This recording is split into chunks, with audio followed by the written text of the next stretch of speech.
Welcome to Madhumita's food court. সঙ্গে আছে আমি মধুমিতা।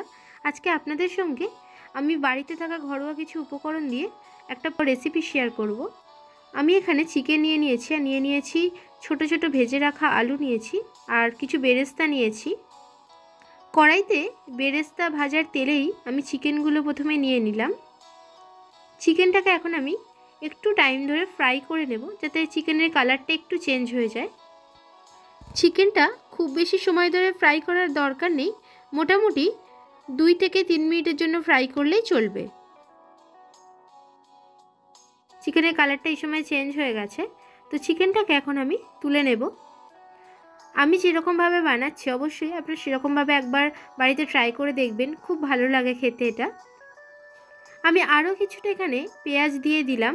পেঁয়াজটাকে এখন আমি ভালোভাবে ভাজতে থাকবো। আমি কিছুটা পেঁয়াজ প্রথমেই বেরেস্তা করে রেখে দিয়েছিলাম, ওটা আমি পরে ব্যবহার করব। স্বাদ মতো চিনি এবং 1 টেবিলস্পুন আদা এবং 1 টেবিলস্পুন রসুন দিয়ে দিলাম। দিয়ে এটাকে এখন একটু ভেজে নেব। নিয়ে এর মধ্যে আমি এখন গুঁড়ো মশলা অ্যাড করছি। আমি এখানে 1 টিস্পুন কাশ্মীরি লাল লঙ্কার গুঁড়ো এবং 1 টিস্পুন আমি এখানে দিয়েছি বিরিয়ানির মশলা। দিয়ে এটাকে এখন আমি একটু সময় ধরে কষাবো। এই সময় দেখুন তেলটা ছেড়ে গেছে, তো এর মধ্যে আমি এখন ভেজে রাখা চিকেনটা অ্যাড করে দিলাম। চিকেনটা দেওয়ার সঙ্গে সঙ্গে আমি এখন মিশিয়ে নিচ্ছি চিকেনটাকে এর সঙ্গে। আমি এখানে কোনো রকম পোলাওয়ের চাল ব্যবহার করব না, আমি এখানে নর্মাল ঘরে থাকা আতপ চাল দিয়ে এটা বানাচ্ছি। এখানে আমি দিয়ে দিলাম 2 টেবিলস্পুন মতো টক দই। টক দইটা অবশ্যই যেন রুম টেম্পারেচারে থাকা হয়, আর টক দইটা অবশ্যই ভালোভাবে ফেটিয়ে তবেই ব্যবহার করবেন। টক দই দিয়ে এটাকে আমি এখন লো আঁচে ভালো করে আমি এখন কষিয়ে নেব। এখানে আমি স্বাদ মতো লবণ অ্যাড করে দিলাম। দিয়ে আবারও আমি এটাকে ভালো করে এখন মিশিয়ে নিচ্ছি। চিকেনটাকে একটু সময় ধরে রান্না করে নেবেন। যেহেতু চিকেনটা আমি কোনো রকম জল দিয়ে সিদ্ধ করব না, তাই এটা লিডটা চাপা দিয়ে দিয়ে অল্প আঁচে কষাবো।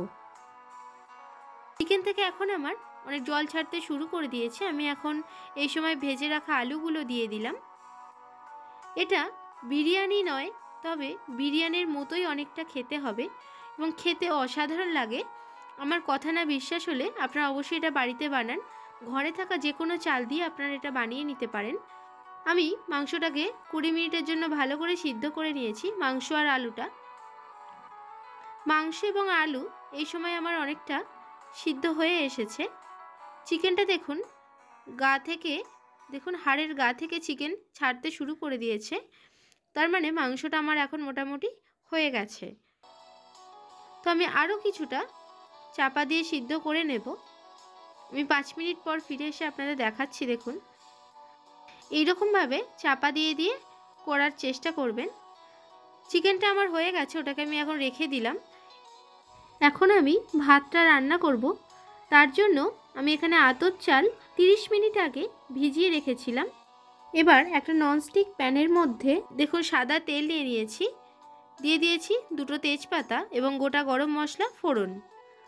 আমি এখানে এলাচ, দারচিনি, লবঙ্গ এবং গোলমরিচ ফোড়ন দিয়েছি।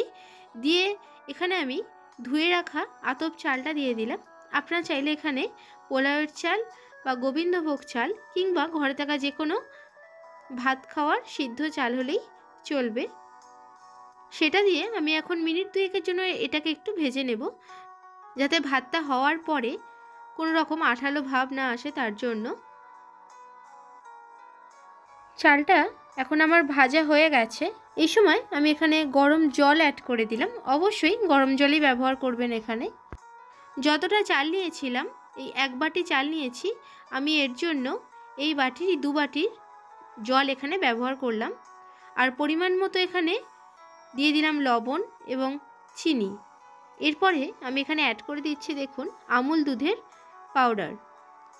আমি এখানে আমুল পাউডারটা ইউজ করলাম, আপনারা চাইলে এমনি গরুর দুধও ব্যবহার করতে পারেন। এতে এই রান্নাটার স্বাদ খুব সুন্দর আসে। এটা আমি অনেকটা তেহারি স্টাইলে করছি, আপনারা অনেকেই হয়তো বুঝতে পারছেন। আমি এখানে 4টে কাঁচা লঙ্কা দিয়ে দিয়েছি। দিয়ে এটাকে এখন আমি স্টিমে একটু রান্না করব, তবে গ্যাসের ফ্লেমটাকে অবশ্যই লোতে দিয়ে তবেই রান্নাটা করবেন। 10 মিনিট পরে খুলে ভালো করে আমি নেড়ে দিয়ে আবার আমি এটাকে চাপা দিয়ে আরও 10 মিনিট হতে দেব। এই সময় দেখুন ভাতটা অনেকটা সিদ্ধ হয়ে গেছে। এখন আমি এর মধ্যে দিয়ে দিচ্ছি আমার তৈরি করে রাখা মাংসটা। মাংস এবং আলুটা দেবার পরে খুব আস্তে আস্তে এটাকে এখন ভাতের সঙ্গে আমরা মিশিয়ে নেব। এতে আর কোনো রকম এক্সট্রা জল দেওয়ার প্রয়োজন নেই। এটা আমি লো ফ্লেমে রান্না করব, তাতেই সিদ্ধ হয়ে যাবে।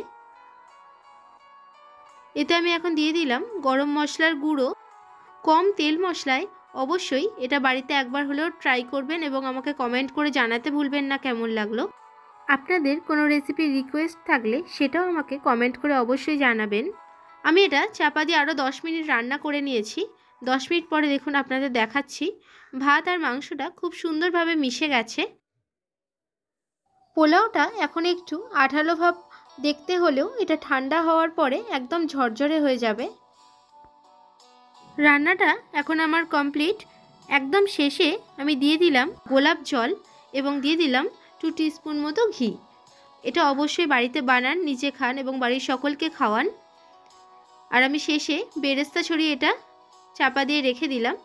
রান্নাটা ভালো লাগলে অবশ্যই আমার চ্যানেলটিকে সাবস্ক্রাইব করে আমাকে আরও উৎসাহিত করবেন, যাতে আমি পরের ভিডিওতে আরও নতুন নতুন রান্না আপনাদের কাছে নিয়ে আসতে পারি। তার জন্য আবার আসছি নেক্সট ভিডিওতে নতুন কিছু রেসিপি নিয়ে। ধন্যবাদ।